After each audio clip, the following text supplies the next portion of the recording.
My name is Tripti and I'll be instructing you with the Web3 Bootcamp Plus.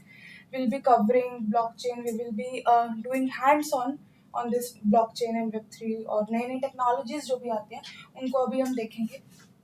So So today we'll be discussing about the overview of Web3 और blockchain. आज जो भी हम सीखने वाले हैं काफ़ी टर्मिनोलॉजीज को देखेंगे कि क्या क्या होती है या फिर Web3 कैसे इंट्रोड्यूस हुआ, क्या डिफरेंस है Web1, Web2, Web3 में, एंड ब्लॉकचेन कैसे चलता है, बिटकॉइन कैसे चलता है, माइनिंग कैसे होती है, और हम एक टूल कवर करेंगे मेमपूल. तो हैंड्स ऑन रहेगा काफ़ी सारे नए टर्म्स होंगे जिन लोगों ने पहले एक्सप्लोर नहीं किया उनके लिए काफ़ी न्यू होगा. तो as this is the first class तो कुछ कुछ समझ में आएगा, बाकी धीरे धीरे जैसे हम प्रैक्टिकल्स पे जाएंगे, जैसे जैसे हम एडवांस टॉपिक पे जाएंगे समझ में आने लगेगा. ठीक है, सो स्टार्ट करते हैं वेब 1.0 से. क्या लगता है वेब 1.0 क्या था? कोई भी शेयर करना चाहेगा?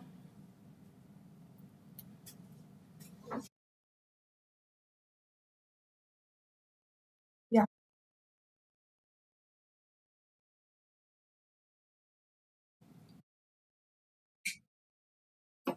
या सो जो वेब 1.0 था वहाँ पे सिर्फ स्टैटिक HTML वेब पेजेस होते थे विदाउट एनी यूजर इंटरेक्शन. जैसे कि तुमने बोला कि देर ऑल टेक्स्ट. सी सो उधर जो होता था ना सिर्फ रीड ओनली कंटेंट होता था. मतलब कि जो कंटेंट प्रोड्यूसर्स हैं उन्होंने कंटेंट बनाया, उसको इंटरनेट पे डाला, जो भी यूजर्स है वो उसको देख पा रहे हैं. कोई भी इंटरेक्शन नहीं, कोई भी यूजर इंटरेक्शन नहीं है. यूजर उसमें कुछ भी फीडबैक नहीं दे सकता, अपडेट नहीं कर सकता. सिंपल HTML वेब पेजेस होते थे जो कि हम अभी देखते हैं. बाकी ये जो होते थे ना कंटेंट क्रिएटर्स, ये वेब मास्टर्स बोलते हैं इनको, यही रिस्पॉन्सिबल होते थे कि जो भी हमारा यूजर का अपडेट करना है, कौन कौन यूजर देख सकता है या जो भी अपडेशन होनी है या जो भी कंटेंट है हमारा उसको मैनेज करने के लिए यही रिस्पॉन्सिबल होते थे. तो ये जो था ये था रीड ओनली कंटेंट पे. ज्यादातर जो इंफॉर्मेशनल वेबसाइट्स होती थी या सिर्फ मतलब डॉक्यूमेंटेशन टाइप की होती थी वो थी इस टाइम पे. सो वेब 1 तो हुआ कि रीड ओनली कंटेंट. जब वेब 2 आया तो उसके साथ एक टर्म ऐड हुई, रीड एंड राइट, जिसका मतलब कि अभी हम कंटेंट को रीड भी कर सकते हैं प्लस राइट भी कर सकते हैं, जिसको हम मोस्टली सोशल वेब बोलते हैं. क्योंकि इस टाइम पे जितना भी हमारा सोशल मीडिया है, इंस्टाग्राम, फेसबुक, यूट्यूब, ये सब आया था. इधर ब्लॉग्स इंट्रोड्यूस हुए, सोशल मीडिया आया, विकीपीडिया, यूट्यूब, सारे. इससे क्या हुआ कि यूजर भी अब इंटरेक्ट करने लगे थे वेब पेजेस से. जैसे कि अगर हम बेसिक बात करते हैं यूट्यूब की, तो कंटेंट क्रिएटर्स होते हैं वो वीडियो डालते हैं, जो यूजर्स होते हैं वो उसको फीडबैक दे सकते हैं, राइट. कुछ भी यूजर्स भी प्रोड्यूस कर सकते हैं. तो यहाँ पे कम्युनिटी डेवलप हुई कि ऑनलाइन शेयरिंग की कि यूजर्स भी अब कंटेंट शेयर कर सकते हैं. एक कल्चर मतलब फॉस्टर हुआ कोलैबोरेशंस का, या फिर जो सोशल मीडिया था वो बूम किया इस टाइम पे. बट अब यहाँ पे क्या था, यहाँ पे हमारे पास थे प्रोड्यूसर्स और क्रिएटर्स. मतलब एक तो जो लार्ज ये थे प्लेयर्स थे, जैसे कि फेसबुक हो गया, ट्विटर हो गया, गूगल हो गया. अब ये थे, ये इनको मैनेज करते थे. इसके ऊपर जो कंटेंट क्रिएटर्स है वो क्रिएट कर रहे हैं वीडियो, जो यूजर्स है वो देख रहे हैं और उससे इंटरेक्ट कर पा रहे हैं, चैट्स कर पा रहे हो, ब्लॉग्स लिख पा रहे हो, पॉडकास्ट कर पा रहे हो. तो ये वेब 2.0 में आया. लेकिन इसमें कमी क्या थी, क्या दिक्कत क्या रह गई थी? हमारा जो भी डेटा था उसको हम ओन नहीं कर पाते थे, हमारे पास ओनरशिप नहीं थी. जो भी लार्ज प्लेयर्स थे ना, जैसे फेसबुक के ये सारे जो भी हैं, इनके पास हमारा IP एड्रेस है, फोन नंबर है, ईमेल है, जो भी हम डिवाइस यूज कर रहे हैं ये उनको पता है. तो एक तरह से जो भी हमारी इंफॉर्मेशन थी वो इन सबको पता होती थी, लीक हो जाती, लीक क्या पता होती थी बेसिकली. तो जो अथॉरिटी होती थी वो इनके पास होती थी. ठीक है, तब आया वेब 3. अब वेब 3 ने एक और टर्म ऐड की, रीड राइट ओन. रीड जो हमारा फर्स्ट था वेब 1.0 के, वहाँ पे सिर्फ रीड ओनली कंटेंट होता था, यूजर इंटरैक्ट नहीं कर पाता था. फिर हमारा वेब 2.0 आया जहाँ पे यूजर इंटरैक्ट करने लगा, सोशल मीडिया आया और कंटेंट क्रिएटर्स प्रोड्यूसर्स बने कि मतलब अब सब लोग शेयर करने लगे, कोलैबोरेटिव कल्चर बनने लगा है. तो वेब 3 में क्या हुआ कि जो भी हम रीड राइट कर रहे हैं अब उसको हम ओन भी कर पाएंगे, ओनरशिप आई. जैसे जो ओनरशिप अभी तक जो थी, जो लार्ज प्लेयर्स थे ना, फेसबुक हो गया, ट्विटर हो गया, इनके पास था ऑथोरिटी इसको मैनेज करने का, उसको अपडेट करने का. अब इस वेब 3 में जो पावर थी ओनरशिप की वो लार्ज प्लेयर से यूजर पे शिफ्ट हुई। कैसे हुई वो देखते हैं। जैसे कि इसने इंट्रोड्यूस किया डिसेंट्रलाइजेशन, कैसे यूज करना है, blockchain, crypto currencies, NFTs introduce हुई इस टाइम पे। तो जो भी ये बिग टेक या लार्ज प्लेयर्स होते थे उनके पास जो ओनरशिप रहती थी, उनके पास जो अथॉरिटी रहती थी, वो अब यूजर्स के पास आने लगी। कैसे आई, ब्लॉकचेन कैसे काम किया, वो आज हम देखेंगे कि कैसे हम बोलते हैं कि यार जो पावर है वो अब यूजर्स के पास है, जो यूजर्स है वो ओन कर रहे डेटा को, वो सब अभी हम देखेंगे। इसमें ये भी आया परमिशन लेसनेस, ट्रस्टलेस। इसका मतलब मेन वही है कि जो वेब3 आया उसमें अभी जो अथॉरिटी है उसमें कोई भी एक सेंट्रल कोई भी एक ऑर्गेनाइजेशन या कुछ भी मेन मतलब एक पार्टी के पास नहीं है, कोई भी थर्ड पार्टी नहीं है। जो यूजर्स है वही अपने डेटा को ओन करता है। जैसे यहाँ पे देखते हैं।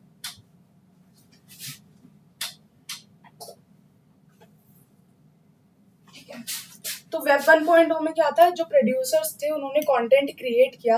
अब जो यूजर्स है वो कंटेंट देख पा रहे हैं, वो पढ़ पा रहे हैं, वो कंज्यूम कर पा रहे हैं उसको, लेकिन उसको राइट नहीं कर पा रहे, उससे इंटरेक्ट नहीं कर पा रहे, कोई फीडबैक नहीं दे पा रहे। तो उस केस में हमारे पास आया वेब 2.0, जहाँ पे सोशल मीडिया ने बूम किया, चैट्स आई, ब्लॉग्स आए, ये सब आया। तो अब क्या हुआ, प्रोड्यूसर्स कंटेंट क्रिएट कर रहे हैं, ठीक है, उसके बाद जो यूजर्स है, कंज्यूमर्स है, वो उस कंटेंट के साथ इंटरेक्ट कर पा रहे हैं। जैसे कि अगर हम यूट्यूब का एग्जांपल लेते हैं तो हम उस पर वीडियो बना के डाल सकते हैं, हम किसी की वीडियो पे कमेंट कर सकते हैं, हम चैट कर सकते हैं किसी से। तो ये सब था कि यूजर इंटरेक्ट करने लगा। बट अभी भी जो मतलब सेंट्रल अथॉरिटी थी, जो मेन पावर थी, जो ओनरशिप वाले जो चीज थी, वो इन प्रोड्यूसर्स के पास ही थी, इन बिग प्लेयर्स के पास ही थी।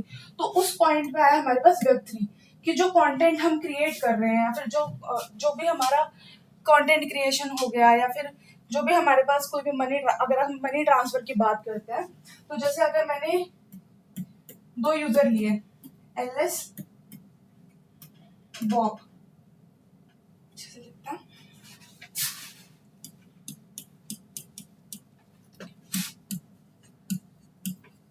ठीक है, मेरे पास 2 यूजर्स है, अगर एलएस को बॉब को $10 सपोज ट्रांसफर करने हैं, तो वो क्या करेगा, एलएस बैंक को बताएगा कि मेरे को $10 बॉब को ट्रांसफर करने हैं, और बैंक क्या करेगा, एलएस के अकाउंट में से $10 माइनस करेगा और बॉब के अकाउंट में प्लस करेगा। तो अभी जो है ना, वो ट्रस्ट, जो सेंट्रल ट्रस्ट है वो है बैंक, जो अथॉरिटी है वो है बैंक, कि मतलब कि बैंक रिस्पॉन्सिबल है इसके अकाउंट में से निकालने को और इसके अकाउंट में डालने को। लेकिन अब वेब3 में क्या हुआ, एलएस को अगर बॉब को भेजना है तो उसको बैंक पे ट्रस्ट करने की जरूरत नहीं है, बैंक को उसको बीच में लाने की जरूरत नहीं है, वो डायरेक्टली भेज सकता है। और फिर डिसेंट्रलाइजेशन और ब्लॉकचेन इंट्रोड्यूस हुआ। अभी तक कोई भी डाउट, कुछ भी, इन तीनों में डिफरेंस क्लियर है? बाकी वेब3 कैसे काम करता है वो अभी हम और डिटेल में देखेंगे, तो धीरे धीरे समझ में आने लगेगा। अभी तक वेब 1, वेब 2 और वेब3 में डिफरेंस क्या है वो समझ में आया?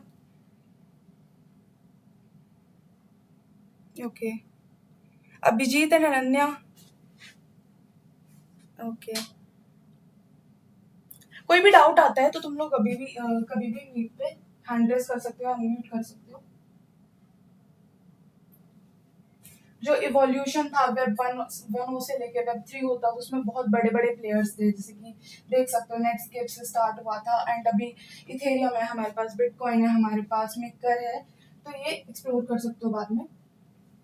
ये सारे एग्जांपल हैं कि जैसे वेब 1 में हमारे पास था रीड ओनली कंटेंट, मतलब सिर्फ स्टैटिक कंटेंट था, HTML पेजेस थे।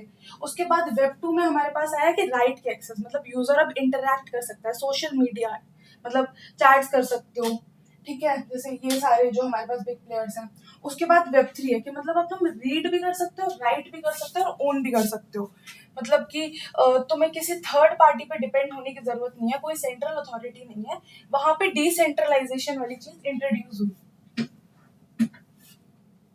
बेसिक डिफरेंस है कि जैसे वेब 1 में क्या था, हमारे पास सिंपल HTML पेजेस होते थे, जावास्क्रिप्ट सिंपली यूज होती थी, बहुत बेसिक से पेज यूज होते थे, ई कॉमर्स था।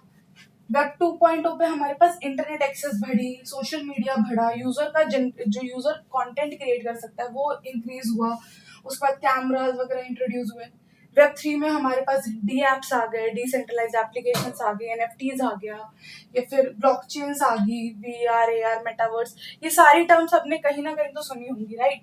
बट ये एक्चुअली काम कैसे करते हैं, ये इस कोर्स में हम पूरा देखने वाले हैं। वेब 3 में भी इवोल्यूशंस होते रहते हैं। वेब 3 स्टार्ट हुआ था ब्लॉकचेन से, एंड अभी काफी ज्यादा स्मार्ट कॉन्ट्रैक्ट आ गए, उसके बाद आईपीएफएस आ गया। तो आज की क्लास में हम ब्लॉकचेन को पूरा देखने वाले हैं, कैसे काम करता है, क्या करता है, ठीक है? तो ब्लॉकचेन, ब्लॉकचेन वर्ड सुन के क्या लगता है कि क्या है? कोई भी एक जनरल डेफिनेशन की क्या है, मतलब क्या ही लगता है ब्लॉकचेन है? एनीवन कोई डिफाइन करना चाहेगा? अभिजीत, लक्ष्य, अंशित?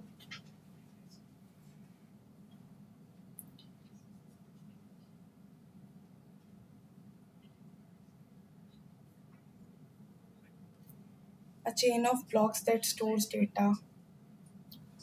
ओके, बाकियों को क्या लगता है?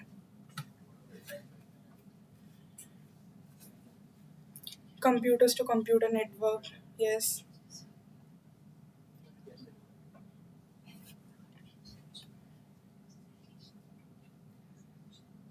Platform to host data.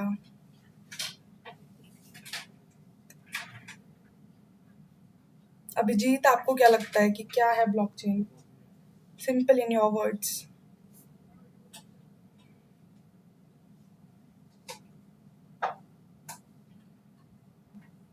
Okay, ठीक है, तो कंटिन्यू करते हैं। जैसे कि सबने बोला कि चेन है ब्लॉक्स की, सिंपली जो हम तोड़ते हैं वर्ड्स को, ब्लॉक एंड चेन, मतलब एक चेन है ब्लॉक्स की। अभी ब्लॉक्स क्या है, कैसे चेन बनेगी? तो ये जो ब्लॉक्स होते हैं ना, ये होते हैं लिस्ट ऑफ रिकॉर्ड्स। जैसे कि अभी एक बेसिक सा एग्जांपल लेते हैं। हमारे पास दो यूजर्स हैं, again user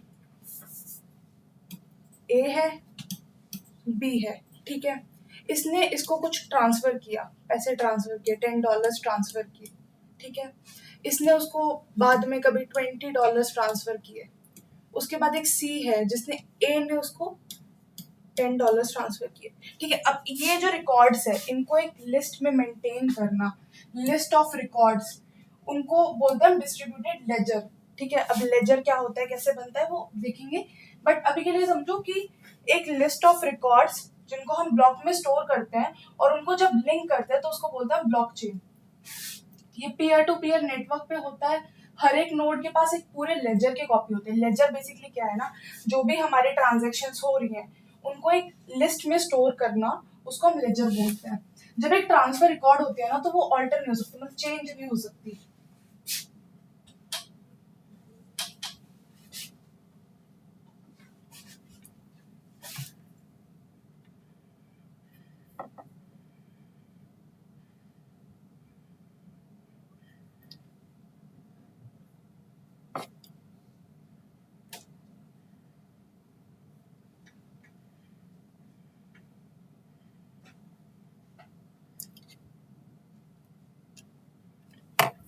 so this is one video, you can refer to this. इसके लिंक पीपीटी में है, जिसमें अच्छे से बताया है कैसे होता है। जैसे कि हमारे पास यहाँ पे 4 यूजर है, Alice, Bob, Charlie and you. अब ये कुछ मनी ट्रांसफर कर रहे हैं एक दूसरे को, ठीक है? अब इसका रिकॉर्ड मेंटेन करना पड़ेगा। सपोज ये फ्रेंड्स है, इन लोगों ने किया कि हम एक लिस्ट मेंटेन करेंगे कि जो भी जिसको भी पैसे देगा वो इस लिस्ट में लिखेगा कि इसने इसको इतने पैसे दिए, इसने इसको इतने पैसे दिए। तो जैसे जो भी ट्रांजेक्शन हुई, इन्होंने लिखा कि एलिस ने बॉब को $20 देने हैं, या बॉब ने चार्ली को $40 देने हैं। तो ये क्या करेंगे, टैली करेंगे, सम करेंगे कि किसको कितना देना है, और मंथ के एंड पे ये लोग आपस में सेटल कर लेंगे इसको, ठीक है? अब इसमें प्रोटोकॉल क्या था, इसमें रूल क्या था, उन लोगों ने क्या रूल डिसाइड किया कि चारों में से कोई भी लाइंस ऐड कर सकता है लेजर में। लेजर मतलब वही जो हम लिस्ट मेंटेन कर रहे हैं कि ट्रांजैक्शन किसको कितनी करनी है, ठीक है? तो कोई भी इसमें लाइंस ऐड कर सकता है, और मंथ के एंड पे ये लोग सेटल कर लेंगे आपस में, ठीक है? अब अगर कोई भी लाइन ऐड कर सकता है, तो सपोज बॉब ने एक लाइन ऐड कर दी कि एलिस को $100 देने हैं, जो कि एक्चुअल में था ही नहीं, ठीक है? एलिस को पता नहीं था। तो उस केस में हमने क्या किया, डिजिटल सिग्नेचर टर्म इंट्रोड्यूस किया कि जो भी ऐसे अमाउंट होगी उसके साथ हम लिखेंगे, उसका डिजिटल सिग्नेचर ऐड करेंगे कि ठीक है वो सामने वाले को पता है कि उसको ये उसको पे करना है, ठीक है। जैसे जो भी ट्रांजैक्शन हो गया, अगर चार्ली को पे करने हैं तो उसका सिग्नेचर ऐड होगा आगे, बॉब को पे करना है तो उसका सिग्नेचर ऐड होगा आगे, ठीक है। बट ये सिग्नेचर तो कोई भी कॉपी कर सकता है, राइट। ये सिग्नेचर, डिजिटल सिग्नेचर वैसे भी 0 और 1 की फॉर्म में होते हैं जो कि इजीली कॉपी हो सकते हैं। तो अब इसमें ऐसा यूनिक क्या डालेंगे कॉपी ना हो, तो वहां पे टर्म आती है पब्लिक की और प्राइवेट की। अब पब्लिक की जो होती है हर यूजर के पास होती है, लेकिन प्राइवेट की एलिस के पास रहेगी, बॉब के पास रहेगी, जिसको हम एस के मतलब यहाँ पे सीक्रेट की से डिनोट कर रहे हैं, ठीक है। तो ये जो वही है, ये जो सीक्रेट की होती है ये सिर्फ यूजर के पास रहती है, और जो पब्लिक की रहती है वो सबके पास रहती है, हर किसी की सबके पास पब्लिक की रहती है, ठीक है। अभी जैसे हमारे पास दो लेजर हैं, ठीक है, दो मैसेजेस हैं। अब हम चाहते हैं दोनों मैसेजेस में अलग अलग मैसेज है तो अलग अलग डिजिटल सिग्नेचर है, ठीक है, एक ही यूजर का। वो कैसे आएगा, जब हम किसी ट्रांजैक्शन के लिए सिग्नेचर ऐड करेंगे तो वहां पे हम उस मैसेज को लेंगे और इस यूजर की सीक्रेट की को लेंगे। सपोज ये हमारी एक ट्रांजैक्शन है, ये हमारी दूसरी ट्रांजैक्शन है, दोनों एलिस की है, ठीक है। तो दोनों के लिए हमें एक सिग्नेचर चाहिए जो हम उसके आगे लिखेंगे, राइट। तो वो सिग्नेचर जनरेट करने के लिए हम इसकी सीक्रेट की को यूज करेंगे और उससे हमारा डिजिटल सिग्नेचर जनरेट करेंगे, ठीक है। अब इसको वेरीफाई कैसे करेंगे, वेरीफाई करने के लिए क्या करेंगे, उस यूजर की पब्लिक की तो सबके पास होगी, राइट। तो हम जो मैसेज है, जो सिग्नेचर है और उसकी पब्लिक की को यूज करके एक हमारे पास आउटपुट आएगा ट्रू या फॉल्स, ठीक है, कि ये सिग्नेचर वैलिड है या नहीं है। तो इन दैट वे हम डिजिटल सिग्नेचर्स ऐड करते हैं हर ट्रांजैक्शन के साथ। अब ये बात है कि जो हम डिजिटल सिग्नेचर ऐड कर रहे हैं, हमारे पास मैसेज और पब्लिक है, दोनों पब्लिकली अवेलेबल है, तो इस सिग्नेचर को तो हम टेम्पर कर सकते हैं, हम ऐसा सिग्नेचर ढूंढ सकते हैं कि इन तीनों के साथ वो ट्रू हो जाए, राइट। तो ये जो सिग्नेचर होता है ये होता है 256 बिट का, विच मीन्स कि मतलब इसको कितने सिग्नेचर बन सकते हैं, ऐसे 2 to 256 पॉसिबल सिग्नेचर बन सकते हैं, और विच मीन्स मतलब बहुत बिलियंस में नंबर होंगे, तो हमें पॉसिबिलिटीज ट्राई करनी पड़ेंगी जो कि इम्पॉसिबल है। तो इसीलिए हम कहते हैं कि जो डिजिटल सिग्नेचर्स होते हैं वो सिक्योर होते हैं। तो अभी तक किसी को कोई डाउट है इसमें, कैसे सिग्नेचर जनरेट करना है या कैसे वेरीफाई करना है या क्या होता है? एनीवन?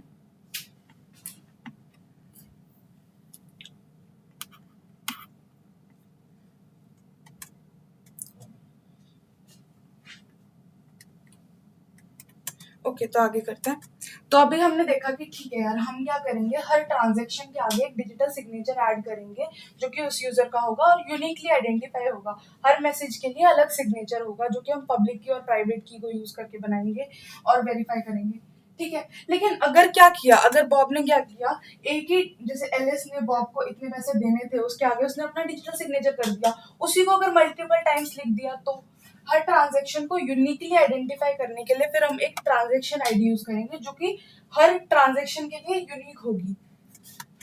तो जब वो होगा तो हम जब मैसेज के साथ सिग्नेचर जनरेट कर रहे हैं तो वो ट्रांजैक्शन आईडी भी उसमें जाएगी।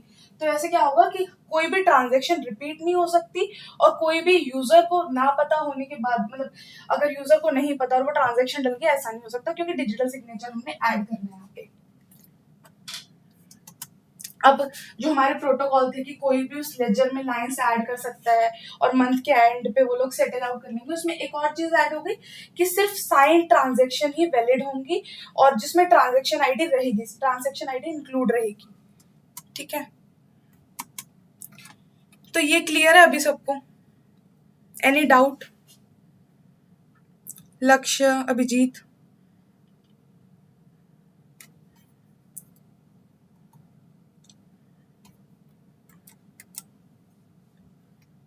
ओके, तो अभी इसको एग्जांपल के साथ समझते हैं कि ब्लॉकचेन कैसे बनेगी, यार ये जो हमने बात की लेजर की, ये कहाँ ऐड होता है, कैसे ऐड होता है, ठीक है।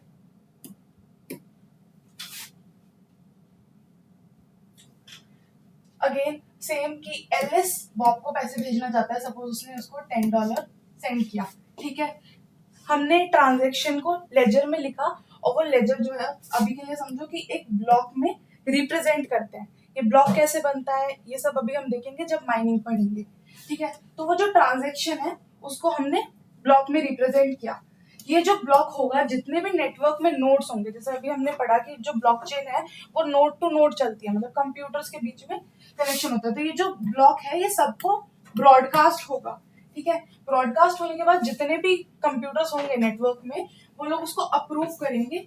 उसके बाद जो एग्जिस्टिंग ब्लॉकचेन है उसमें वो ब्लॉक ऐड होगा और ट्रांजेक्शन कंप्लीट होगी। मतलब कि अगर सपोज ए ने बी को पैसे भेजने हैं तो पहले ट्रांजेक्शन होगी, उसके बाद वो सारे जितने भी नोड्स हैं हमारे नेटवर्क में उनको सेंड होगा वो ब्लॉक। उसके बाद वो सारे नोड उसको वेरीफाई करेंगे कि ट्रांजेक्शन वैलिड है या नहीं है, एंड देन वो ब्लॉक ब्लॉकचेन में ऐड होगा और ट्रांजेक्शन कंप्लीट होगी। सेम एग्जांपल, जैसे ए ने बी को पैसे भेजे ब्लॉकचेन नेटवर्क पे, ठीक है। एक जो ट्रांजेक्शन थी उसको हमने ब्लॉक में रिप्रेजेंट किया, वो ब्लॉक सारे नोड को ब्रॉडकास्ट हुआ। नोड्स ने वैलिडेट किया कि ये ट्रांजेक्शन वैलिड है या नहीं है। उसके बाद जो नोड्स वैलिडेट करते हैं उनको रिवॉर्ड में कुछ बिटकॉइन मिलते हैं, कुछ भी रिवॉर्ड मिलता है जो कि प्रूफ ऑफ वर्क के बेस पे मिलता है, जिसको अभी हम आगे देखेंगे कि प्रूफ ऑफ वर्क क्या होता है, कैसे रिवॉर्ड मिलता है। बट जो भी नोट्स वैलिडेट करती हैं उनको ये रिवॉर्ड मिलता है। उसके बाद जो ब्लॉक है वो ऐड होता है ब्लॉकचेन में और ट्रांजेक्शन कंप्लीट होती है, ठीक है। जो अभी हमने बात की कि ठीक है रिवॉर्ड मिलेगा, वो कैसे मिलेगा, प्रूफ ऑफ वर्क क्या है, इसको देखते हैं।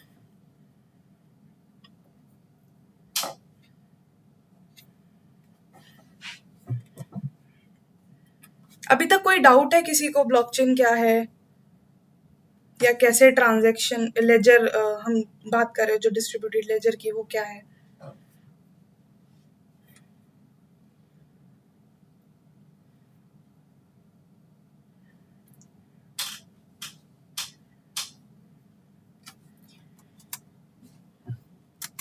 जो हमने बात की एक लेजर होता है जिसमें हम लिस्ट करते हैं रिकॉर्ड्स को या ट्रांजैक्शन को लिस्ट करते हैं। अब उसमें क्या करेंगे, हम उनको वेरीफाई करने के लिए या फिर उनको ब्लॉक्स में ऐड करने के लिए, ब्लॉकचेन का जो ब्लॉक है जो हम बात करेंगे, जो ट्रांजैक्शन है वो ब्लॉक में रिप्रेजेंट करते हैं, फिर उसको हम ब्लॉकचेन में ऐड करते हैं, वो कैसे करेंगे। तो जो लेजर होता है ना उसमें रैंडम नंबर डालेंगे जिसका शा करने पे हमारे पास कुछ ऐसा वो आएगा। अब शा क्या होता है, हैशिंग क्या होती है, कोई भी एक्सप्लेन करेगा हैशिंग क्या होती है?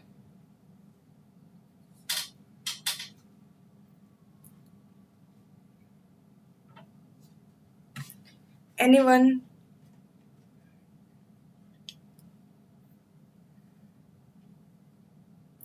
अभी जो हम बोल रहे हैं कि जैसे किसी भी टेक्स्ट को हम हैश करेंगे, उसके बाद बेसिकली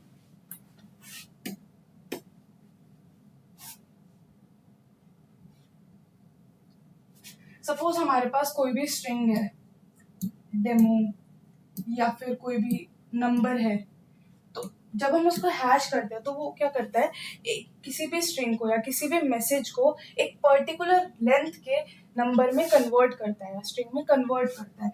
अगर हम इसको हैश करते हैं, बेसिकली हैश करते हैं, तो क्या करेगा, ये एक फिक्स लेंथ का नंबर में उसको कन्वर्ट करेगा और हर मैसेज के लिए कोई भी अगर एक सिंगल वर्ड भी चेंज होता है तो उसका हैश चेंज होता है। जैसे कि अभी हम जनरेट करके देखते हैं हैश।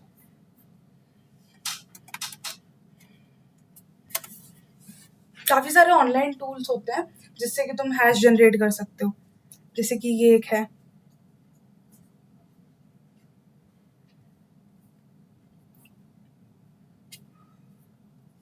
अभी यहाँ पे हम कुछ भी अगर लिखते हैं, सपोज, तो यू सी ये एक फिक्स लेंथ का नंबर और स्ट्रिंग जनरेट कर रहा है हर मैसेज के लिए। अगर हम चेंज करते हैं तो उसकी हैश वैल्यू यहाँ पे चेंज होती है। ठीक है। तो बेसिकली क्या है कि किसी भी मैसेज को एक फिक्स लेंथ की स्ट्रिंग में कन्वर्ट करने को हम बोलते हैं हैश, और हर मैसेज के लिए हैश चेंज होता है।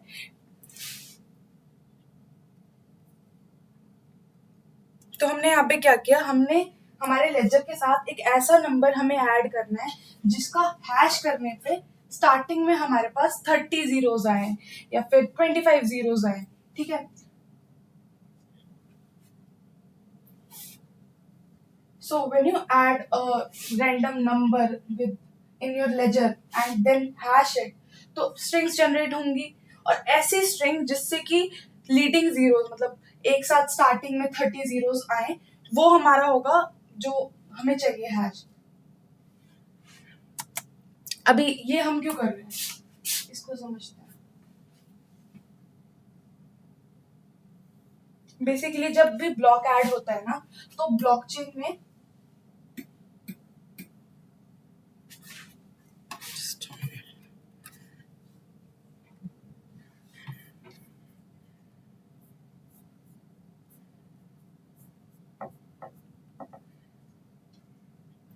ये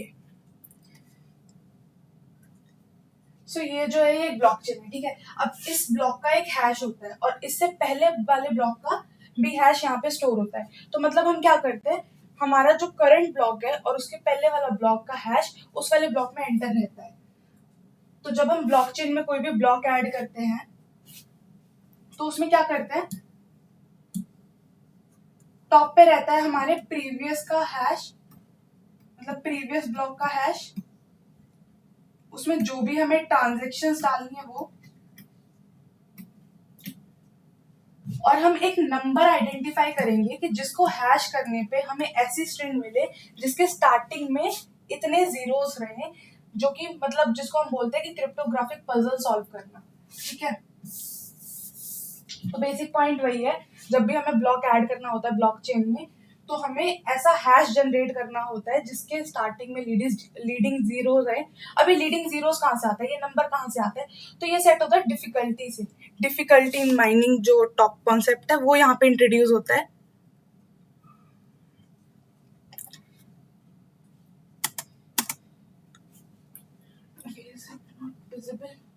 ठीक है, ये हमारे पास लेजर है, हमने इसमें रैंडम नंबर हम ऐड कर रहे हैं जिससे हमारे पास जो हैश जनरेट होके हमें जो हमारा टारगेट हैश है वो मिले, ठीक है। जैसे ही हमारा वो टारगेट हैश मिल जाता है तो ये जो नंबर है ना, ये है हमारा प्रूफ ऑफ वर्क, और जब ये हो जाता है तो उसके बाद ये जो ब्लॉक है ये ऐड हो जाएगा ब्लॉकचेन में।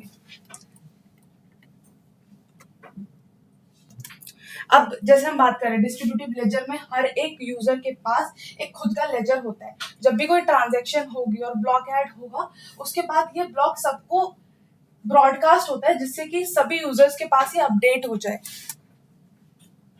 जैसे कि अगर चार्ली ने कोई ट्रांजैक्शन करी, उसका ब्लॉक बना, उसने वो सबको ब्रॉडकास्ट किया, नेटवर्क ने उसको एक्सेप्ट किया और उसके बाद वो ब्लॉकचेन में ऐड हुआ। अब ये लेजर के लिए हमें बहुत सारी कंप्यूटेशनल पावर चाहिए होती है क्योंकि वो हमें हैश जनरेट करना होता है। ये जो हम बात कर रहे हैं ना कि ये ब्लॉक्स ऐसे दिखते हैं, ब्लॉक्स का ऐसा होता है कि पहले हमारे पास आता है पुराने वाले ब्लॉक का हैश, उसके बाद जो भी ट्रांजैक्शंस हुई हैं, उसके बाद proof of work. Proof of work वही कि जैसे इन ट्रांजैक्शन के साथ हम कोई ऐसा रैंडम नंबर ऐड करें जिसका हैश करने पे हमारा टारगेट वैल्यू हमें मिल जाए।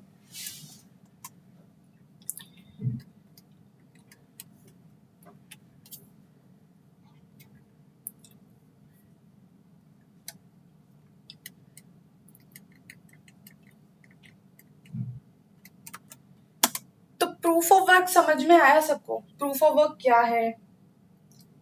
Any doubt here? अभिजीत, लक्ष्य,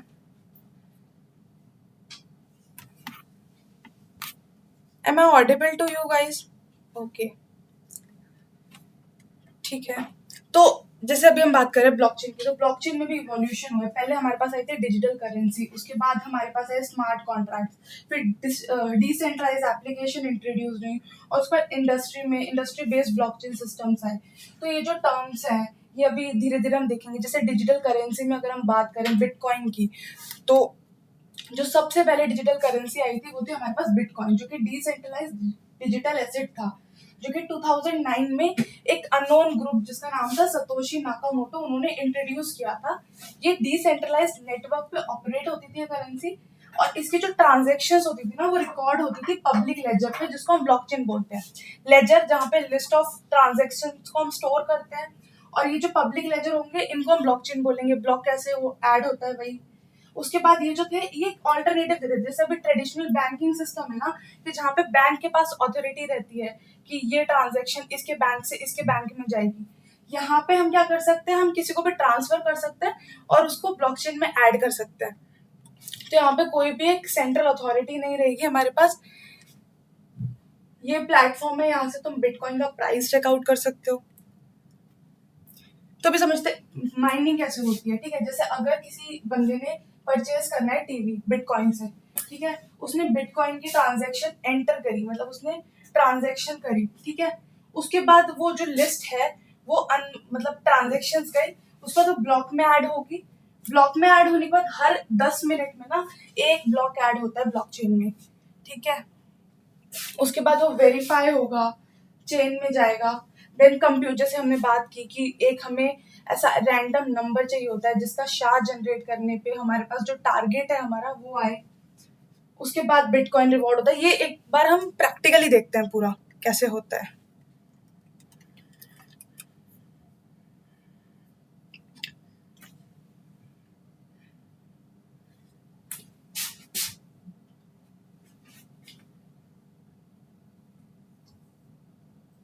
तो सपोज करो ये हमारे पास एक चेन है ब्लॉक्स की, इनमें हमारे पास एक हैश होगा, राइट। अब हमने एक ट्रांजैक्शन करी जो कि एलिस ने की बॉब को, सपोज 5 बिटकॉइन की ट्रांजैक्शन, जो कि यहाँ पे हमारे पास ट्रांजैक्शन पूल में चली जाएगी। अब ट्रांजैक्शन पूल में क्या होता है, जो भी ट्रांजैक्शंस होती हैं वो सारी ट्रांजैक्शन पूल्स में चली जाती हैं। उसके बाद माइनर्स जो होते हैं वो यहाँ से कुछ ट्रांजैक्शंस को कलेक्ट करते हैं,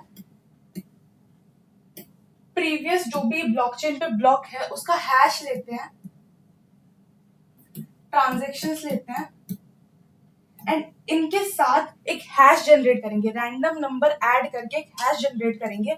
और जिस भी माइनर को वो हैश करके जो टारगेट हमारा हैश है ना, जो हम बात कर रहे हैं कि स्टार्टिंग में लीडिंग 30 जीरोज आए या इतने जीरोज आए, वो सब आए, तो वो जब जनरेट हो जाएगा ना तो उस माइनर को वो एक्सेस मिल जाएगी कि वो ब्लॉक ऐड कर सकता है ब्लॉकचेन में। तो ये ब्लॉक हमारा ब्लॉकचेन में ऐड हो जाएगा और इस माइनर को उसके बदले कुछ रिवॉर्ड मिल जाता है, कुछ बिटकॉइन मिल जाते हैं। जैसे कि जब ये स्टार्ट हुआ था तो 50 बिटकॉइंस हर माइनर को मिल रहे थे एक ब्लॉक ऐड करने पे, और अभी बिटकॉइन हाफिंग के बाद बहुत कम हो जाता है। बिटकॉइन हाफिंग भी कॉन्सेप्ट है जो कि हम आगे पढ़ेंगे।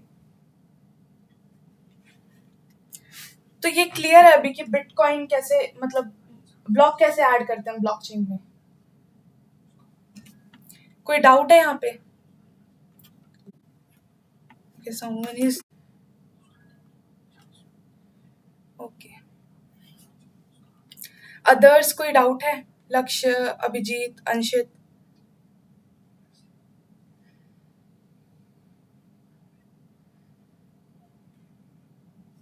ओके ठीक है। अब माइनिंग डिफिकल्टी जो हम बात कर रहे हैं ना, कि जब हम कोई भी ब्लॉक को ब्लॉकचेन में ऐड करते हैं तो हमें जो रैंडम नंबर चाहिए वो एक टारगेट हैश को लाना चाहिए। मतलब वो रैंडम नंबर ऐड करने के बाद जो हैश है उसमें वो हमारा जो टारगेट हैश है कि 30 लीडिंग जीरोज आए या 25 लीडिंग जीरोज आए, वो आए हमारे पास। तो वो माइनिंग डिफिकल्टी कैसे कैलकुलेट होती है, वो कैसे अपडेट होती है? तो मतलब जब भी 2016 ब्लॉक्स हमारे ब्लॉकचेन में ऐड हो जाएंगे ना, नियरली ये हो जाते हैं हर 2 हफ्ते में, तब हमारे जो वो होती है डिफिकल्टी होती है वो चेंज होती है। वो चेंज कैसे होती है कि जो हमारा प्रीवियस डिफिकल्टी है, ये फॉर्मूला होता है बेसिकली अपडेट करने का डिफिकल्टी माइनिंग डिफिकल्टी को, कि जो हमारी प्रीवियस डिफिकल्टी है उसको मल्टीप्लाई करेंगे कि कितना मिली सेकेंड्स में हमारा जो हमारा ब्लॉक है वो माइन हो रहा है, और उसको डिवाइड करेंगे कि लास्ट 2016 में कितने मिली सेकेंड में एक हमारा ब्लॉक था वो माइन हो जाता था। अब जितने ज्यादा माइनर्स होंगे उतनी जल्दी ब्लॉक माइन होंगे, उतनी ज्यादा चांसेस है कि 10 मिनट्स के अंदर अंदर ब्लॉक माइन हो जाए और ब्लॉक ऐड हो जाए। तो जितने ज्यादा माइनर बढ़ेंगे उतनी ज्यादा डिफिकल्टी भी बढ़ती जाएगी, और जितने ज्यादा कम होंगे उतनी ज्यादा डिक्रीज होगी।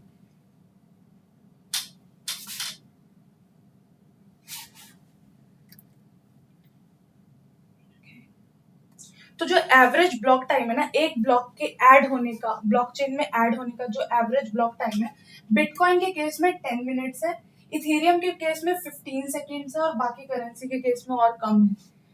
ठीक है। अब जो अभी ब्लॉकचेन का साइज है, बिटकॉइन जो डिफिकल्टी हम इंक्रीज कर रहे हैं, डिक्रीज कर रहे हैं, वो हर एक ईयर के लिए, हर एक टाइम के लिए कैसे इंक्रीज हो रही है, डिक्रीज हो रही है, वो डिपेंड करता है कि कितनी जल्दी ब्लॉक्स माइन हो रहे हैं, कितने ज्यादा माइनर्स हमारे पास हैं। तो ये उसकी ग्राफ है। उसके बाद अभी करंटली ब्लॉकचेन का साइज क्या है, वो है 578 जीबीज का है अप्रॉक्स। अभी हमने बात की कि माइनर्स को कुछ रिवॉर्ड मिलते हैं जब वो एक बिटकॉइन को माइन करते हैं, फिर एक ब्लॉक को ऐड करते हैं। ठीक है। तो जब स्टार्ट हुआ था ना ये, तो उनको 50 बिटकॉइन जो थे वो एज अ रिवॉर्ड मिलते थे। बट जब ये सतोशी नाकामोटो ने ये बिटकॉइन इंट्रोड्यूस किया, तो उन्होंने कहा कि ऑलमोस्ट अप्रॉक्स या मैक्सिमम 21 मिलियन बिटकॉइन ही माइन हो सकते हैं। तो अगर सिर्फ 21 मिलियन ही माइन हो सकते हैं, तो हमें उनका नंबर डिक्रीज करना पड़ेगा, जो माइनर्स को हम बिटकॉइन दे रहे हैं उनको डिक्रीज करना पड़ेगा। तो उसके लिए हमारे पास आया बिटकॉइन हाफिंग। तो वही था, सतोशी नाकामोटो ने किया कि हमारे पास सिर्फ 21 मिलियन बिटकॉइन से हम जनरेट कर सकते हैं। तो उस केस में जैसे जब माइनिंग होती है तो क्या होता है, जब भी कोई एक नया ब्लॉक ऐड होता है तो कुछ बिटकॉइन हम माइनर्स को देते हैं। अब ये माइनिंग के लिए काफी ज्यादा कंप्यूटेशनल पावर लगती है। वो जो क्रिप्टोग्राफिक पजल है, या फिर वो हैश ढूंढने का, एक रैंडम नंबर ढूंढने का कि जिससे कि हमारा टारगेट हैश आ जाए, वो काफी ज्यादा है। तो उसके लिए हमें काफी ज्यादा कंप्यूटेशनल पावर लगानी पड़ती है। उसके बाद हम एज अ माइनर्स को रिवॉर्ड के तौर पे बिटकॉइन देते हैं। तो जैसे स्टार्टिंग में 50 बिटकॉइन से स्टार्ट हुआ था, और हर 210,000 पे हम, या फिर हर 4 इयर्स में हम उसको हाफ कर देते हैं। मतलब पहले 50 बिटकॉइन रिवॉर्ड से स्टार्ट हुआ था, फिर उसके 4 साल बाद 25 हो गया, उसके 4 साल बाद 6.25 हो गया, एंड 2024 में वो 3.39 हो गया। मतलब कि हर माइनर को अगर वो बिटकॉइन एक ब्लॉक ऐड करते हैं, तो उनको उस रिवॉर्ड में 3.39 बिटकॉइन उन्हें मिलेंगे।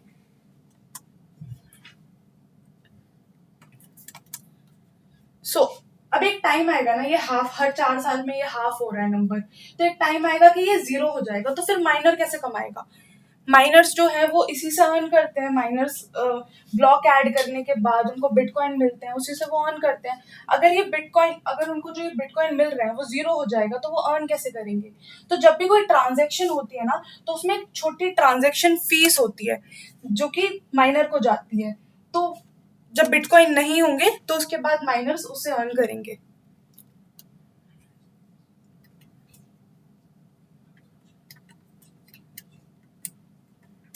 अब ये क्यों किया गया था, 21 मिलियन ही हम बिटकॉइन क्यों माइन कर सकते हैं, ये क्यों किया गया था? जैसे हमारे पास और मिनरल्स है और रिसोर्सेज है, वो एक फाइनाइट अमाउंट में है, तो ये इसका ऑब्जेक्टिव था कि ये भी फाइनाइट अमाउंट में ही रहे, एक पर्टिकुलर लिमिट तक ही हम इनको जनरेट कर पाए। जैसे हमारे पास गोल्ड है, वो हमने इतना माइन कर लिया, फाइनाइट अमाउंट में हमारे पास है, उसके बाद क्या हो रहा है, हम उसको एक्सचेंज ही कर रहे हैं ना, एक दूसरे के साथ एक्सचेंज कर रहे हैं, तो वही हो। लेकिन माइनर्स ने अगर माइन कर दिया तो वो बाद में प्रॉफिट कैसे लेंगे? तो जब हम एक्सचेंज कर रहे हैं, तो उसमें से एक छोटी अमाउंट की फी हम माइनर्स को देंगे, जिससे वो एक पर्टिकुलर अमाउंट अर्न कर पाएंगे।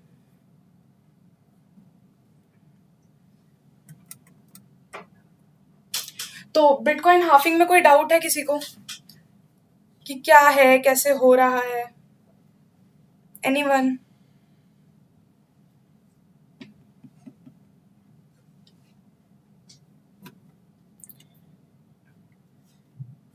ओके। तो अभी जैसे स्टार्टिंग में 2009 में जब भी कोई एक ब्लॉक ऐड होता था ब्लॉकचेन में, तो जो भी माइनर उसको ऐड करता था उसको 50 बिटकॉइन एज अ रिवॉर्ड मिलता था। उसके बाद 2012 में वो डिक्रीज हो गया हाफ पे, अब 25 मिल रहा था। फिर उसके बाद 2016 में उसके अगले 4 साल में उसको 12.5 बिटकॉइन मिल रहा था। देन ऐसे ऐसे डिक्रीज होके अभी 2024 में 3.125 मिलता है एज अ रिवॉर्ड माइनर को, और 2028 में 1.56 होगा, और एक ऐसा टाइम आएगा कि रिवॉर्ड में बिटकॉइन नहीं मिलेगा, जो माइनर है वो अर्न करेगा ट्रांजैक्शन की फीस से, जो उनकी किसी भी ट्रांजैक्शन पे मिलती है। अब मेमपुल क्या है? मेमपुल का मतलब मेमपुल एक शॉर्ट फॉर्म है मेमोरी पूल का, मतलब कि जो हमारा हिस्टोरिकल इंफॉर्मेशन है, जो ब्लॉक्स ऐड हो रहे हैं ब्लॉकचेन में या जो अभी हो रहे हैं, उनका एक रियल टाइम व्यू देने के लिए प्लेटफॉर्म बनाया है। इसमें आप विजुअलाइज कर सकते हो ट्रांजेक्शन्स को ऐड होते हुए देख सकते हो, ब्लॉक्स देख सकते हो, ठीक है। इसमें आप सर्च भी कर सकते हो, अगर आपको पहला ब्लॉक जो ब्लॉकचेन में पहला ब्लॉक ऐड हुआ था वो देखना है, वो भी देख सकते हो। ये फ्री और ओपन सोर्स टूल है, सेल्फ होस्टेड है, कोई भी थर्ड पार्टी नहीं है, विच मीन्स कि आप लोकली इसको रन कर सकते हो एंड खुद का भी इसमें चेंजेस कर सकते हो। तो ये प्लेटफॉर्म ऐसा दिखता है, देखते हैं हम।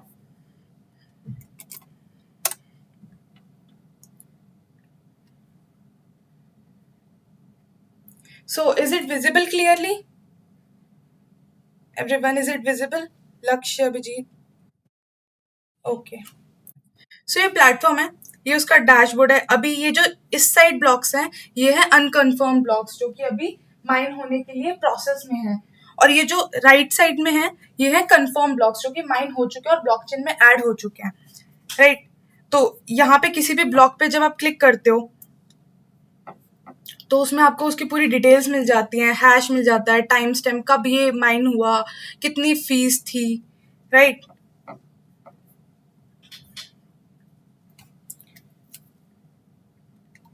तो जैसे कि हमने बात की कि ये जो राइट साइड वाले थे येलो कलर में, ये थे फोरकास्टेड ब्लॉक्स, प्रोजेक्टेड ब्लॉक्स भी बोलते हैं इनको, कि मतलब ये अभी प्रोसेस में है माइन होने के। और ये जो राइट साइड थे, ये थे कंफर्म ब्लॉक्स, जो कि माइन हो चुके हैं, जिनकी जो ट्रांजेक्शन है वो ब्लॉकचेन में ऐड हो चुकी है। अभी एक पर्टिकुलर ब्लॉक को देखते हैं कि उसमें क्या क्या इन्फॉर्मेशन होती है।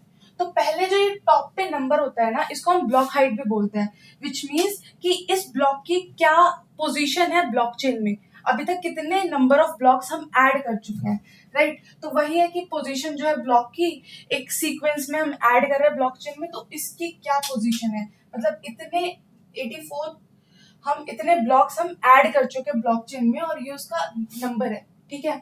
उसके बाद जो ये वाली है 26 सैट पर वर्चुअल बाइट, ये एवरेज फी रेट है जो कि हर ब्लॉक पे करते हैं, अप्रॉक्स अमाउंट है। इसके बाद ये है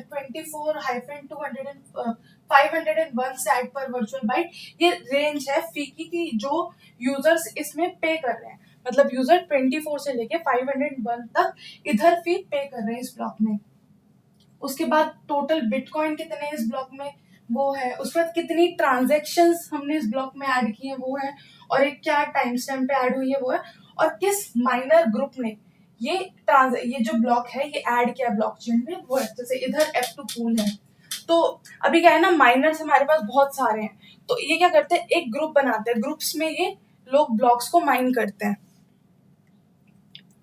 एक पर्टिकुलर ब्लॉक को देखते हैं, तो हर पर्टिकुलर ब्लॉक में पहले उसकी ब्लॉक हाइट रहेगी कि वो ब्लॉकचेन पे कहाँ स्टैंड कर रहा है, उसका क्या नंबर है। उसके बाद हैश, जो हम बात कर रहे हैं कि हर एक ब्लॉक का एक यूनिक हैश होगा, ठीक है।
रिमूव कर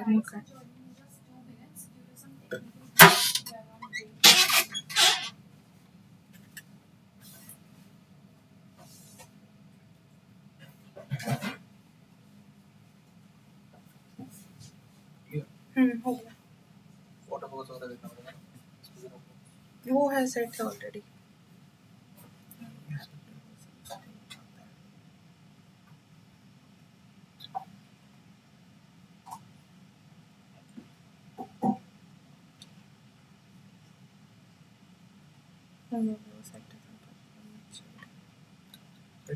हाँ ठीक है।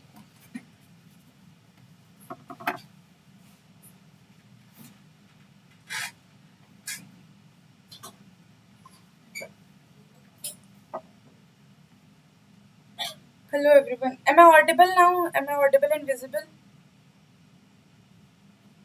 Anyone please confirm. Am I audible and visible? Yeah. Okay. So यहाँ पे गए हम।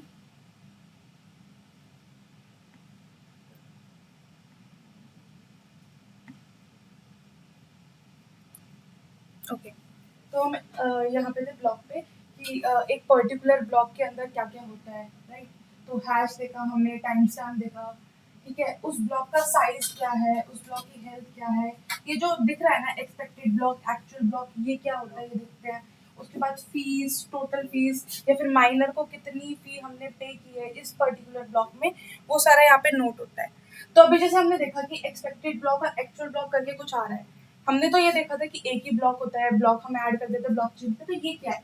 अब मेमपुल जो है ना, मेमपुल मॉनिटर करता है ये ब्लॉक्स को और अपने एक एल्गोरिथम रन करता है, बिटकॉइन कोर्स एल्गोरिथम, हर 2 सेकंड पे, और एक स्नैपशॉट बनाता है कि नेक्स्ट ब्लॉक कैसा होगा, क्या क्या ट्रांजेक्शन नेक्स्ट ब्लॉक में होंगी। क्योंकि जितनी भी ट्रांजेक्शन होती है वो मेमपुल पे अनकन्फर्म ट्रांजेक्शन में चली जाती है, ठीक है। तो इसको ऐसे विजुअलाइज करते हैं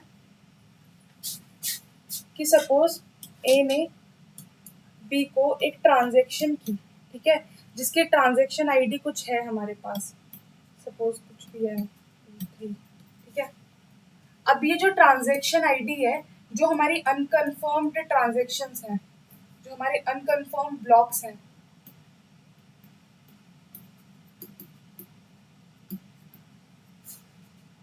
उसमें ये हमारी ट्रांजैक्शन ऐड हो जाएगी, ठीक है। अब मेमपुल क्या करेगा, उसको पता है कि नेक्स्ट ब्लॉक हमारा हर 10 मिनट में ऐड हो रहा है, तो वो एक अपनी एल्गोरिथम यूज करके, अपने पुराने जो ब्लॉक्स है उनको यूज करके एक फ्रेम बनाएगा कि ठीक है, जो नेक्स्ट जो ब्लॉक आएगा उसमें ये वाली ट्रांजेक्शन्स रहेंगी।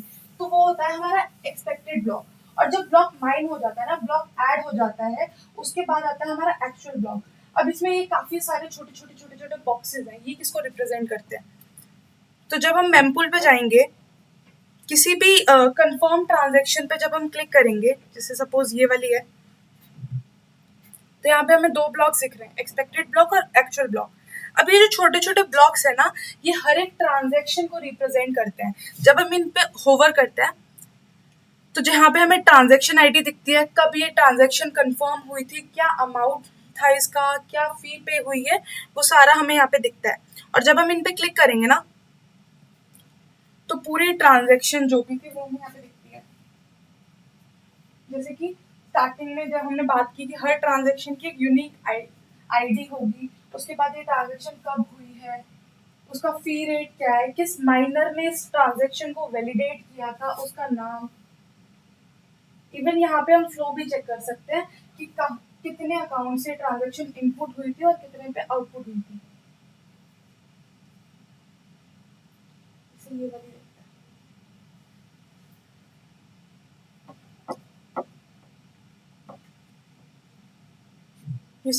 यहाँ पे इतने सारे ट्रांजेक्शन्स हुई हैं एंड ये एक ही उसमें रिसीवर पे हुई है, मतलब ये सेंडर है, ये रिसीवर है, ठीक है। अब ये एक इतने सारे सेंडर से एक ही को रिसीव हुई है, इसका मतलब बेसिकली ये है कि एक ही बंदे ने ये सारी ट्रांजेक्शन की है अलग अलग टाइम पे। दैट्स वाई यहाँ पे इतने सारे इनपुट आते हैं और एक ही आउटपुट आता है, मतलब एक ही बंदे को इसने सेंड किया है बहुत सारी ट्रांजेक्शन्स।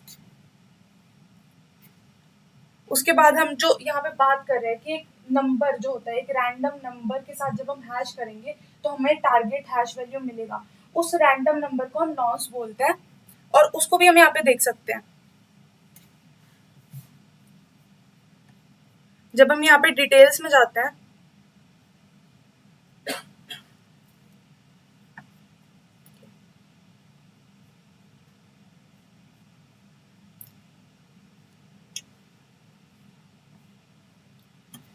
तो यहाँ पे हमें ऐसा डैशबोर्ड मिलता है जिसमें version, bits, Merkle root, difficulty और नॉर्म्स हमें यहाँ पे दिखता है। तो ये जो नॉर्म्स है ना, ये वो रैंडम नंबर है जो कि माइनर ने ढूंढा है, जो कि प्रूफ ऑफ वर्क है कि उसने ये जो टारगेट हमारा हैश वैल्यू का जो डिफिकल्टी सॉल्व करके आना था, वो नंबर है ये रैंडम नंबर। उसके बाद ये डिफिकल्टी है कि अभी करंट डिफिकल्टी क्या चल रही है और ये जो ब्लॉक माइन हुआ है उस टाइम पे डिफिकल्टी क्या थी वो था। उसके बाद जो ब्लॉक हेडर है जिसमें प्रीवियस हैश रहता है, ट्रांजैक्शन रहती है और जो सॉल्व करने के बाद जो क्रिप्टोग्राफिक पजल है उसको सॉल्व करने के बाद जो हमें आया वो मिलता है। इसको भी हम जाके चेकआउट कर सकते हैं। तो ये वो पूरा हैश है। इसके अंदर से हम कितने लीडिंग जीरोस हमें चाहिए थे वो निकाल सकते हैं इसको सॉल्व करके। ठीक है, अब जैसे इस पर्टिकुलर ब्लॉक में 5414 ट्रांजेक्शन हैं जो कि माइनर्स ने वैलिडेट किए हैं। अभी जो हम बात कर रहे हैं ना कि माइनर्स को रिवॉर्ड मिलता है, बिटकॉइन मिलता है, तो वो ये है। जैसे इस केस में उसको मिला 3.39, क्योंकि करंटली अभी क्या चल रहा है, कोई भी ब्लॉक ऐड करने पे 3.39 बिटकॉइन हम रिवॉर्ड देते हैं माइनर को। तो ये वो है जो कि कॉइन बेस की तरफ से ट्रांसफर होता है।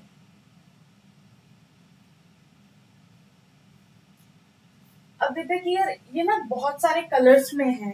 अभी ये तो पता चल गया हमें कि ये जो ब्लॉक्स हैं ये ट्रांजेक्शन्स हैं। जो बड़े ब्लॉक्स हैं मतलब उनका जो ट्रांजेक्शन अमाउंट था या बिटकॉइन था वो बहुत हाई था, इसीलिए वो बहुत बड़े हैं। जो छोटे हैं उनमें ट्रांजेक्शन अमाउंट बहुत कम था, इसीलिए वो छोटे हैं। बट अलग अलग कलर्स का क्या मतलब है?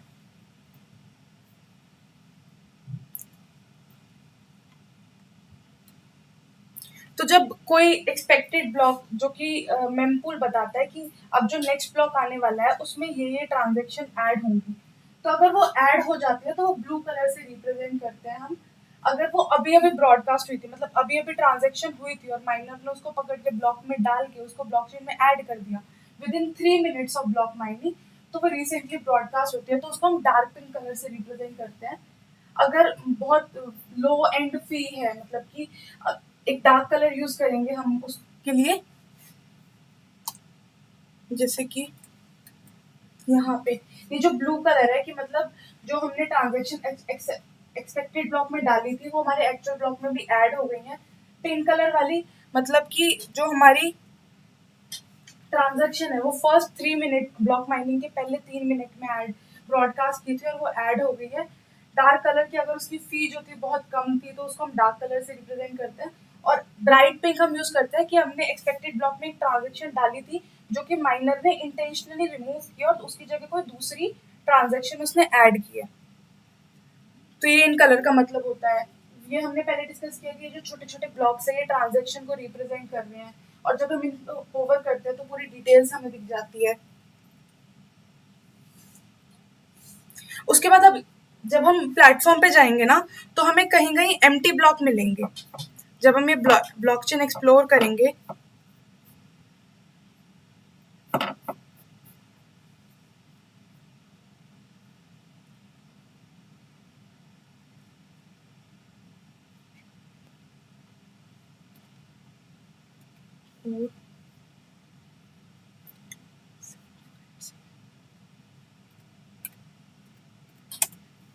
तो जैसे हमारे पास ये पर्टिकुलर ब्लॉक है, अब सारे ब्लॉक्स हमने ब्लू कलर से रिप्रेजेंट किए हैं, जितने ब्लू कलर मतलब उतनी ज्यादा हमने ट्रांजेक्शन इस ब्लॉक में डाली है।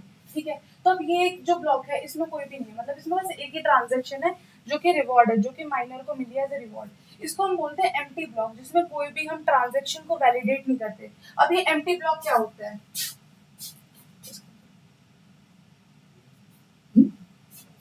जब कोई भी ब्लॉक हम ऐड करते हैं ना, तो जो हमने बात की कि पहले हैश होगा प्रीवियस ब्लॉक का, उसके बाद यहाँ पे हम ट्रांजेक्शन्स डालेंगे, उसके बाद एक नंबर हम ढूंढेंगे जिसका हैश करने पे हमें हमारी टारगेट वैल्यू मिल जाए, और जब ये मिल जाएगा हमें तो हमारा जो ब्लॉक है वो ऐड हो जाएगा ब्लॉकचेन पे और उस माइनर को एज अ रिवॉर्ड में जो भी बिटकॉइन होंगे वो मिल जाएंगे, जैसे अभी 3.39 बिटकॉइन मिलते हैं, ठीक है।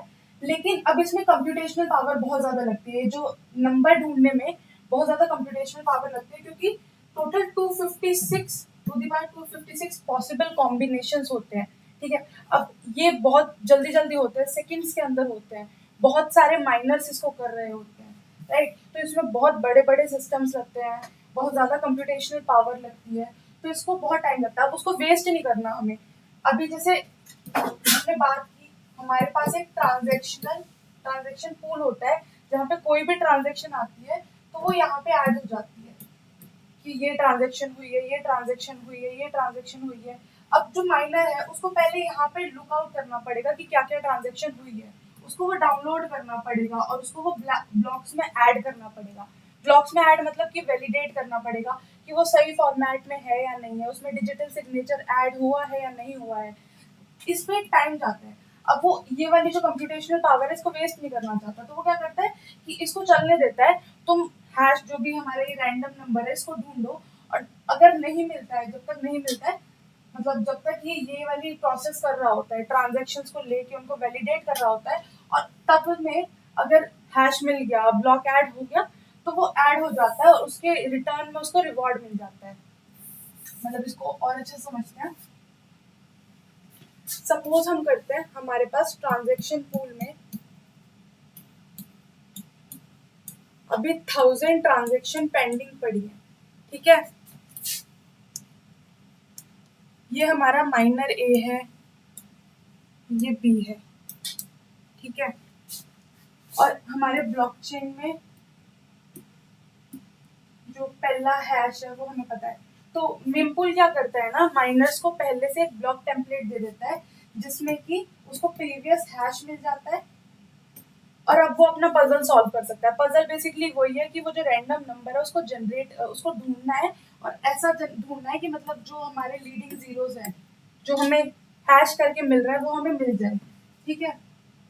तो इसको सॉल्व करने के लिए उसको अपने हाईली जो उसका कंप्यूटर सेटअप है या जो भी सेटअप है वो लगता है, तो वो इसको चलने देता है जब तक वो ये वाली प्रोसेस कर रहा होता है। मतलब कि जब तक वो ट्रांजेक्शन्स को वैलिडेट कर रहा होता है, तब तक वो इसको जो नंबर उसको ढूंढना है वो ढूंढने देता है। और अगर उसके वैलिडेट करने के पहले ये नंबर मिल जाता है, तो वो ब्लॉक ऐड कर देता है बिना किसी ट्रांजेक्शन के। मतलब कि एम्प्टी ब्लॉक में कोई भी ट्रांजेक्शन नहीं होती, सिवाय एक के, जो कि होता है रिवॉर्ड, मतलब जो माइनर को रिवॉर्ड मिलता है ब्लॉक ऐड होने पे वो। तो जैसे हम देख सकते हैं कि यहाँ पे जो एम्प्टी ब्लॉक है ना, इसमें बस एक ही ट्रांजेक्शन है, और वो ट्रांजेक्शन भी कॉइन बेस की है, जो कि माइनर को मिली है ब्लॉक ऐड करने के लिए। तो जैसे अभी यहाँ पे भी डिफरेंस देख सकते हैं, एक्सपेक्टेड ब्लॉक में इतनी सारी ट्रांजेक्शन थी, मतलब कि मेमपूल चाहता था कि ये वाली सारी ट्रांजेक्शन ऐड हो नेक्स्ट ब्लॉक में, लेकिन कोई भी ऐड नहीं हुई, इसलिए इसको डार्क पिन से रिप्रेजेंट करते हैं कि माइनर ने इसको इंटेंशनली रिमूव कर दिया। एम्प्टी ब्लॉक क्लियर है? कोई डाउट है किसी को इसमें?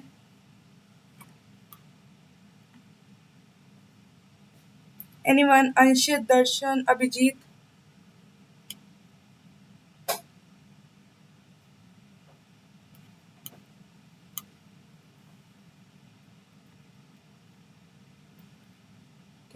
Am I audible to you guys?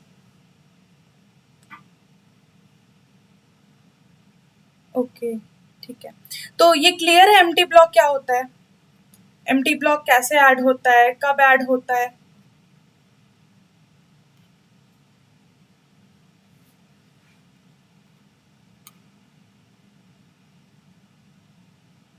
Okay, ठीक है।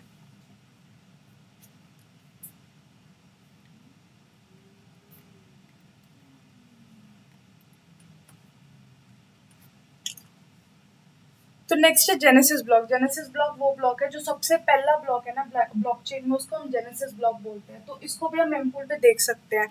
जैसे कि जब हम मेमपूल पे जाते हैं तो यहाँ पे एक सर्च बार आता है कि यहाँ पे जब अगर हम ब्लॉक हाइट या फिर ब्लॉक नंबर हम मेंशन करेंगे तो वो ब्लॉक हमें यहाँ पे वो दे देता है। अगर मैं फर्स्ट ब्लॉक सर्च करती हूँ तो यहाँ पे इसने ब्लॉक नंबर 1 हमें दे दिया, राइट। इट इज लोडिंग, या सो ये जो 0 वाला ब्लॉक है ना, ये है जेनेसिस ब्लॉक। सबसे पहला ब्लॉक जो ब्लॉकचेन में ऐड हुआ था वो है ये, जिससे मतलब ब्लॉकचेन स्टार्ट हुई थी। तो ये भी हम यहाँ पे देख सकते हैं, इसका हैश देख सकते हैं, साइज देख सकते हैं। इस ब्लॉक में कोई भी हमारी ट्रांजेक्शन नहीं है। तो ये जो एक ट्रांजेक्शन है ना, ये ब्लॉक ऐड करने की मिली थी जो माइनर था उसको। और ये कितनी थी, ये सैट्स में है। इसको अगर हम बिटकॉइन में करते हैं,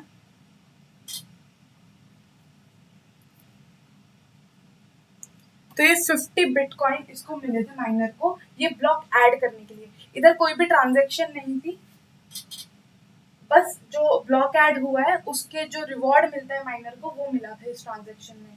तो वो हम यहाँ पे देख सकते हैं, राइट।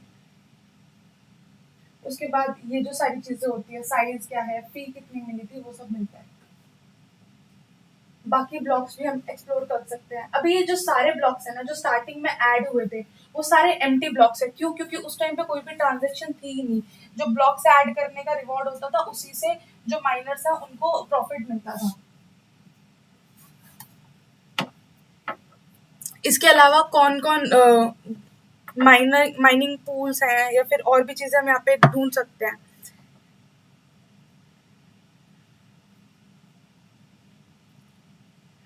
जैसे कि यहाँ पे स्टार्टिंग में हमें दिखता है कि ये तो हमारे प्रोजेक्टेड ब्लॉक्स है, ये हमारे कंफर्म ब्लॉक्स हैं।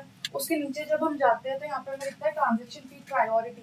प्रायोरिटी का बेसिकली मतलब यही है कि जो भी तुम्हारी ट्रांजेक्शन है उसमें तुम कितना फी पे कर रहे हो। जितनी ज्यादा तुम फी पे करोगे उतनी ज्यादा प्रायोरिटी है कि जो माइनर है वो तुम्हारी ट्रांजेक्शन को कंफर्म करके ब्लॉक में डालेगा। तो यहाँ पे एक नंबर सेट किया हुआ है मेमपूल ने कि लो प्रायोरिटी के वो होंगे 25 सेट पर वर्चुअल बाइट के, हाई प्रायोरिटी वाले में फी इतनी होगी, राइट। उसके बाद मेमपूल की एक मेमोरी लिमिट है कि वो 300 MB तक ही जो ट्रांजेक्शन है उनको स्टोर करता है। ट्रांजेक्शन मतलब जो अनकन्फर्म ट्रांजेक्शन है।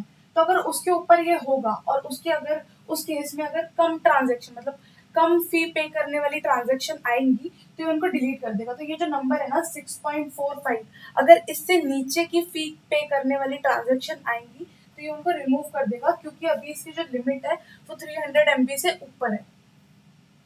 यहाँ पे ये भी दिखाता है कि कितनी ज्यादा अनकन्फर्म ट्रांजेक्शन अभी हमारे पास पड़ी है।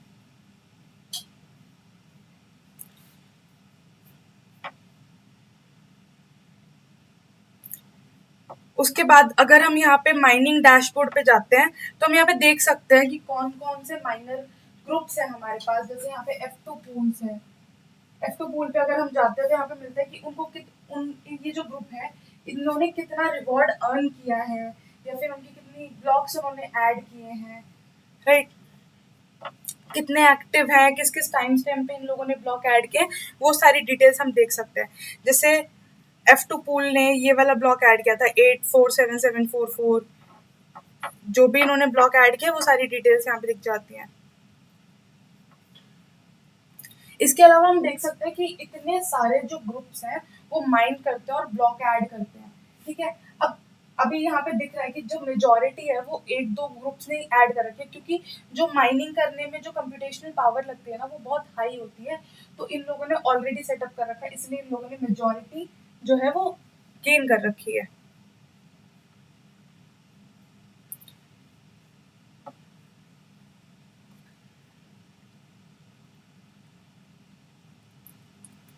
सो ये था कि मेमपूल कैसे काम करता है, क्या है और कैसे हम इसको एक्सप्लोर कर सकते हैं। तो अभी आपको क्या करना है, इस जो ये प्लेटफॉर्म है इसको एक्सप्लोर करना है और ये कुछ टास्क है छोटे छोटे, कुछ कुछ फाइंडिंग्स है जो कि आपको इस प्लेटफॉर्म में ढूंढनी है, ठीक है। जैसे कि एक्टिविटी 1 में आपको एम्प्टी ब्लॉक ढूंढना है जो कि लास्ट 12 घंटे में आया है। कोई भी अगर एम्प्टी ब्लॉक आया है लास्ट 12 आवर्स में तो वो आपको ढूंढना है और उसकी ट्रांजेक्शन आईडी आपको नोट करनी है। दूसरा टास्क है कि जो पूल रैंकिंग अभी हमने देखा ना कि कितने सारे ग्रुप्स हैं, कितने कितने उन लोगों ने ब्लॉक्स माइन कर रखे हैं, तो उसमें हमें देखना है कि जो F2 पूल है उसने कितने ब्लॉक्स माइन किए, उसने कितने ब्लॉक्स ऐड किए ब्लॉकचेन में वो। थर्ड टास्क है कि हमें ब्लॉक नंबर चाहिए, हमें ब्लॉक नंबर ढूंढना है जो कि लास्ट 1 आवर में सबसे ज्यादा ट्रांजेक्शन किया है। जिस ब्लॉक में सबसे ज्यादा ट्रांजेक्शन है लास्ट 1 आवर में वो ब्लॉक हमें ढूंढना है और उसकी नॉन्स वैल्यू निकालनी है। नॉन्स वैल्यू वही रैंडम नंबर जो हम जनरेट करें, जो कि एक क्रिप्टोग्राफिक पजल भी बोलते हैं उसको, कि जिसको हम जब ऐड करेंगे ट्रांजेक्शन के साथ और उसका हैश निकालेंगे तो हमें हमारा टारगेट हैश मिल जाएगा। तो वो नॉन्स वैल्यू हमें निकालनी है मेमपूल से। नेक्स्ट टास्क है कि एक बिटकॉइन पिज्जा डे ट्रांजेक्शन थी। बिटकॉइन पिज्जा डे किसको पता है, किस किस को आइडिया है कि बिटकॉइन पिज्जा डे क्या है?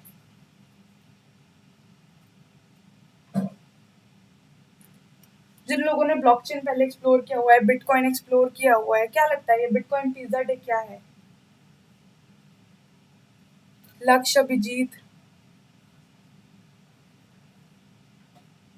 Don't know. ओके, बाकियों को क्या लगता है, आइडिया है बिटकॉइन पिज्जा डे क्या होगा?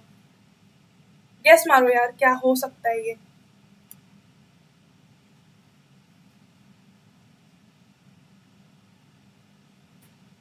अनम्यूट भी कर सकते हो, चैट में नहीं लिखना तो।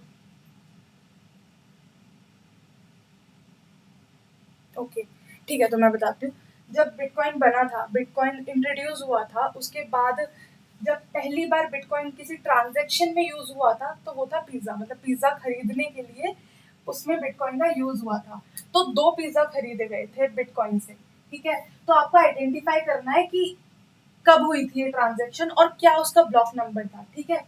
और उसके बाद कितनी फी मिली थी माइनर को उसको ब्लॉक में डालने के लिए, मतलब ब्लॉकचेन में ऐड करने के लिए जो फी मिलती है माइनर को एज अ रिवॉर्ड, वो आपको फाइंड करना है कि उसको कितनी फी मिली थी, ठीक है? क्या टाइम स्टैम्प था ट्रांजैक्शन का, जो ट्रांजैक्शन हुई थी वो कब हुई थी, एग्जैक्ट टाइम स्टैम्प, उसकी ट्रांजैक्शन आईडी क्या थी वो ढूंढनी है, और कितने बिटकॉइंस एक्सचेंज हुए थे 2 पिज्जाज के लिए, कितने। Okay, someone has 10,000 bitcoins for 2 pizzas. Okay, Abhijit has answered one question. तो जैसे अभी ये जो बात कर रहे थे कि बिटकॉइंस कितने एक्सचेंज हुए थे पिज्जा के लिए, 2 पिज्जा के लिए 10,000 बिटकॉइन की ट्रांजेक्शन हुई थी, तो वही है। उसके बाद अभी करंट वैल्यू क्या होगी, वो जो ट्रांजेक्शन हुई थी, जो बिटकॉइन 10,000 बिटकॉइन है उनकी अभी क्या वैल्यू होगी वो फाइंड करनी है, ठीक है? अभी हमने बिटकॉइन हाल्विंग पढ़ा था, बिटकॉइन हाल्विंग क्या होता है, कोई बताना चाहेगा?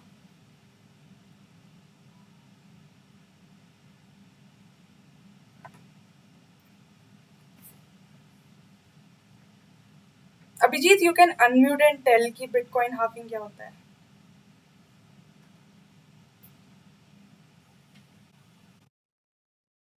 या यू आर ऑडिबल।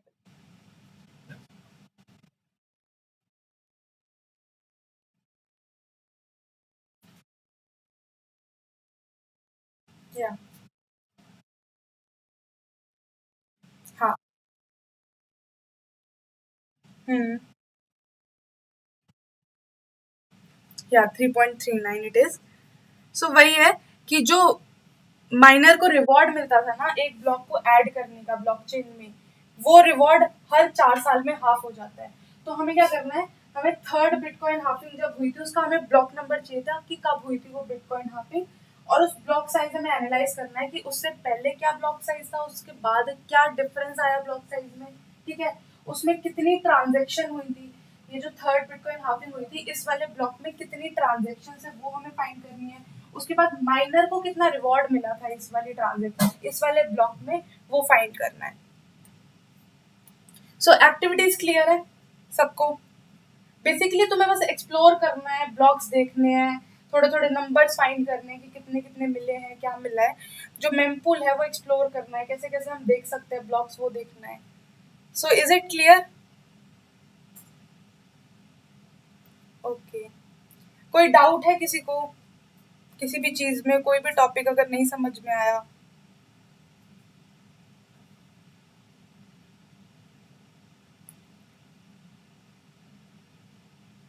ओके, बाकी Ananya, it's your first class, तो समझ में आया कि क्या है यहाँ पे, क्या मतलब चल रहा है, वेब3 क्या है, ब्लॉकचेन क्या है? ओके, सो जो भी नए आए हैं आज उनको बता दूं कि क्लास के बाद 1 घंटे हम लोग डिस्कॉर्ड पे एक्टिव रहते हैं, तो कोई भी डाउट आता है किसी को, कहीं पे भी कुछ भी समझ में नहीं आ रहा, तो तुम लोग डिस्कॉर्ड पे क्वेरी डाल सकते हो। उसके बाद ये जो एक्टिविटीज होती हैं ये तुम्हें नेक्स्ट 1 आवर में परफॉर्म करनी है, और लास्ट के 15 और 20 मिनट्स में हम वन ऑन वन कनेक्ट होंगे और देखेंगे कि एक्टिविटीज कितने किए हैं, कोई अटक गया है किसी एक्टिविटी में या कोई नहीं कर पाया है, तो वो हम सॉल्व करें वहाँ पे, ठीक है।